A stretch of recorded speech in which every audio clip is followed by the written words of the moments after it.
नमस्कार, मैं नियाज खान और आप देख रहे हैं एनएमएफ न्यूज। पश्चिम बंगाल के मुख्यमंत्री ममता बनर्जी के कानों में प्रधानमंत्री नरेंद्र मोदी का नाम जैसे ही सुनाई देता है मानो वो आपा खो देती है। राजनीति के मैदान में दोनों ही नेता एक दूसरे के चीर प्रतिद्वंदी माने जाते हैं। बंगाल चुनाव इसका जीता जागता उदाहरण है, जिसके बाद ममता बनर्जी की छवि एंग्री विमेन की बन गई है। जब वो प्रधानमंत्री का नाम सुनती हैं या फिर उन्हें देखती हैं तो दीदी का गुस्सा फूट पड़ता है। ऐसा हम इसलिए कह रहे हैं क्योंकि एक बार फिर दीदी प्रधानमंत्री मोदी से नाराज दिखी है। आइए अब आपको पूरी खबर बताते हैं। दरअसल पीएम ने कोलकाता में चित्तरंजन राष्ट्रीय कैंसर संस्थान के दूसरे परिसर का वीडियो कॉन्फ्रेंसिंग के जरिए से उद्घाटन किया। वीडियो कॉन्फ्रेंसिंग में पश्चिम बंगाल की मुख्यमंत्री ममता बनर्जी भी शामिल थी। इसी वीडियो कॉन्फ्रेंसिंग में ममता बनर्जी एक बार फिर पीएम मोदी से नाराज दिखीं और उन्होंने दावा किया कि पीएम मोदी जिस हॉस्पिटल का उद्घाटन कर रहे हैं उसका उद्घाटन तो हम पहले ही कर चुके हैं। सुनिए। धन्यवाद संचालिका के। At least you have forgotten my title also. That's okay. Or you became nervous. मैंने ये प्रोग्राम में किया है प्रधानमंत्री के लिए। Because प्रधानमंत्री जी is virtually inaugurating this project. माननीय शास्त्र मंत्री मेरे को 2 दफे फोन किया था। इसी के लिए मैंने सोचा कि एक कलकत्ता का प्रोग्राम जिसमें प्राइम मिनिस्टर का इंटरेस्ट, उन्होंने खुद इंटरेस्ट लिया है, उनको जानकारी के लिए मैं कहने चाहूंगी कि इसका उद्घाटन हम लोगों ने पहले ही कर दिया। कैसे कर दिया? जब कोविड हुआ था, जब हमको कोविड का सेंटर का जरूरत था, तब मैंने खुद एक दिन उधर में गया। Rajarhat second campus Chittaranjan hospital को मैंने देखा कि ये स्टेट गवर्नमेंट के साथ जुड़ा है और उधर में हम लोगों ने बना दिया था। ये हमको बहुत काम पे आया। प्रधानमंत्री को जानकारी के लिए खुश होगा कि इसमें 25% राशि हम लोग भी स्टेट से खर्चा कर रहे हैं। We are also funding 25%. तो सुना आपने ममता बनर्जी ने क्या कुछ कहा। हालांकि जब वो बोल रही थी तो प्रधानमंत्री बहुत ही शांत मिजाज से सुन रहे थे। वहीं जब प्रधानमंत्री ने अपना संबोधन शुरू किया तो आप तस्वीरों में देख सकते हैं कि ममता बनर्जी अपना फोन चला रही थी। आपको यहां बता दें कि इंस्टीट्यूट के उद्घाटन को लेकर ममता बनर्जी ने जो कुछ भी बोला वो आधा सच है। असल में कोरोना के सेकेंड वेव के दौरान ममता ने इस स्टेट के बिल्डिंग को कोरोना सेफ हाउस यानी कि कोरोना सेंटर बनाया था और सेंटर बनाने के लिए पश्चिम बंगाल सरकार ने सेंटर से परमिशन ली थी और सेंटर ने हालात को देखते हुए इसकी इजाजत भी दी थी। इसके बाद ममता ने कोविड सेंटर का उद्घाटन किया था। कुछ महीने पहले वहां पे कोविड का सेफ हाउस इस्तेमाल करने के लिए राज्य ने केंद्र को अनुरोध किया था, केंद्र ने दिया था। कोविड और कैंसर दोनों सी से शुरू होता है, लेकिन इसलिए मुझे लगता है ममता बनर्जी कंफ्यूज हो गए, क्योंकि कैंसर हॉस्पिटल और कोविड सेफ हाउस में क्या आसमान जमीन का फर्क है। शायद ममता बनर्जी वो भूल गए हैं, तो इसलिए वो सोच रहे थे वो सेफ हाउस हो गया तो इसका उद्बोधन हो गया। तो सुना आपने, बीजेपी नेता ने कहा कि कोविड और कैंसर दोनों सी से शुरू होता है, इसलिए लगता है कि ममता बनर्जी कंफ्यूज हो गई हैं, शायद वो भूल गई होंगी। चलिए जाते जाते आपको सुनाते हैं कि उद्घाटन के दौरान प्रधानमंत्री नरेंद्र मोदी ने क्या कुछ कहा और इस खबर पर आप क्या कहते हैं, कमेंट करके जरूर बताइए। नमस्कार। पश्चिम बंगाल के आदरणीय मुख्यमंत्री सुश्री ममता जी,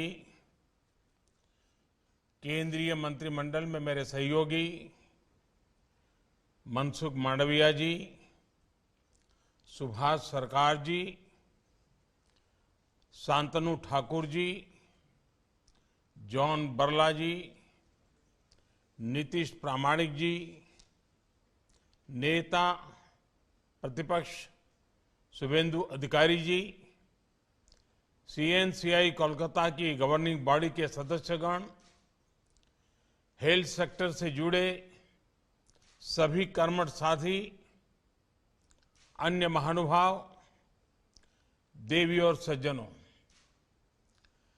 देश के हर नागरिक तक उत्तम स्वास्थ्य सुविधाएं पहुंचाने के राष्ट्रीय संकल्पों को मजबूत करते हुए आज हमने एक और कदम बढ़ाया है। चितरंजन नेशनल कैंसर इंस्टीट्यूट का ये दूसरा कैंपस पश्चिम बंगाल के अनेकों नागरिकों के लिए बड़ी सुविधा लेकर आया है। इससे विशेष रूप से उन गरीब, उन मध्यम वर्ग परिवारों को बहुत राहत मिलेगी जिनका कोई अपना कैंसर से मुकाबला कर रहा है। कैंसर से जुड़ा इलाज, इससे जुड़ी सर्जरी और थेरेपी अब कोलकाता के इस आधुनिक अस्पताल की वजह से भी और सुलभ हो जाएगी। साथियों, आज ही देश ने एक और महत्वपूर्ण पड़ाव को पार किया है। साल की शुरुआत देश ने 15 से 18 साल की उम्र के बच्चों के लिए वैक्सीनेशन से की थी। वहीं आज साल के पहले महीने के पहले हफ्ते में Bharat 150 crore 1.5 billion vaccine doses का ऐतिहासिक मुकाम भी हासिल कर रहा है।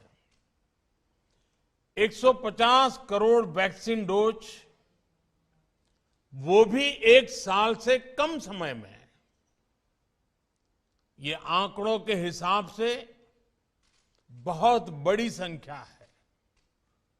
दुनिया के ज्यादातर बड़े बड़े देशों के लिए भी ये किसी आश्चर्य से कम नहीं है, लेकिन भारत के लिए ये 130 करोड़ देशवासियों के सामर्थ्य का प्रतीक है।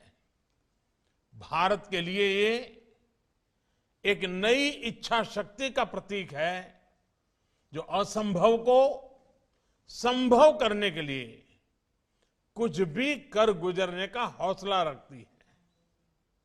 भारत के लिए ये प्रतीक है आत्मविश्वास का, ये प्रतीक है आत्मनिर्भरता का, ये प्रतीक है आत्मगौरव का।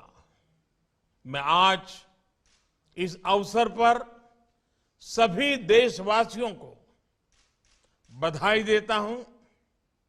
साथियों, कोरोना के खिलाफ लड़ाई में हमारा ये वैक्सीनेशन प्रोग्राम उतना ही महत्वपूर्ण है जितना खतरनाक ये भेष बदलने वाला कोरोना वायरस है।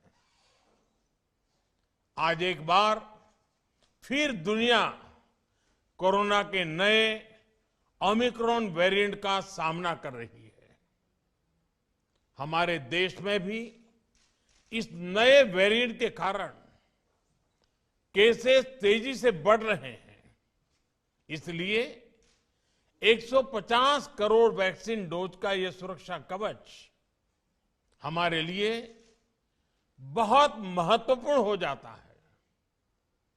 आज भारत की वयस्क जनसंख्या में से 90% से ज्यादा लोगों को वैक्सीन की एक डोज लग चुकी है। सिर्फ 5 दिन के भीतर ही 1.5 करोड़ से ज्यादा बच्चों को भी वैक्सीन की डोज लगाई जा चुकी है। ये उपलब्धि पूरे देश की है, हर सरकार की है। मैं विशेष रूप से इस उपलब्धि के लिए देश के वैज्ञानिकों का, वैक्सीन मैन्युफैक्चरर्स का, हमारे हेल्थ सेक्टर से जुड़े साथियों का बहुत बहुत धन्यवाद करता हूं। सबके प्रयासों से ही देश ने उस संकल्प को शिखर तक पहुंचाया है, जिसकी शुरुआत हमने शून्य से की थी। साथियों, 100 साल की सबसे बड़ी महामारी से मुकाबले में सबका प्रयास की भावना ही देश को मजबूती दे रही है। कोविड से लड़ने के लिए बेसिक और क्रिटिकल इंफ्रास्ट्रक्चर के निर्माण से लेकर दुनिया के सबसे बड़े, सबसे तेज मुफ्त टीकाकरण अभियान तक ये ताकत आज हर तरफ दिख रही है। इतनी भौगोलिक, आर्थिक और सामाजिक विविधताओं वाले हमारे देश में टेस्टिंग से लेकर टीकाकरण का इतना बड़ा इंफ्रास्ट्रक्चर जिस तेजी से के साथ हमने विकसित किया है, वो पूरी दुनिया के लिए एक उदाहरण बन रहा है।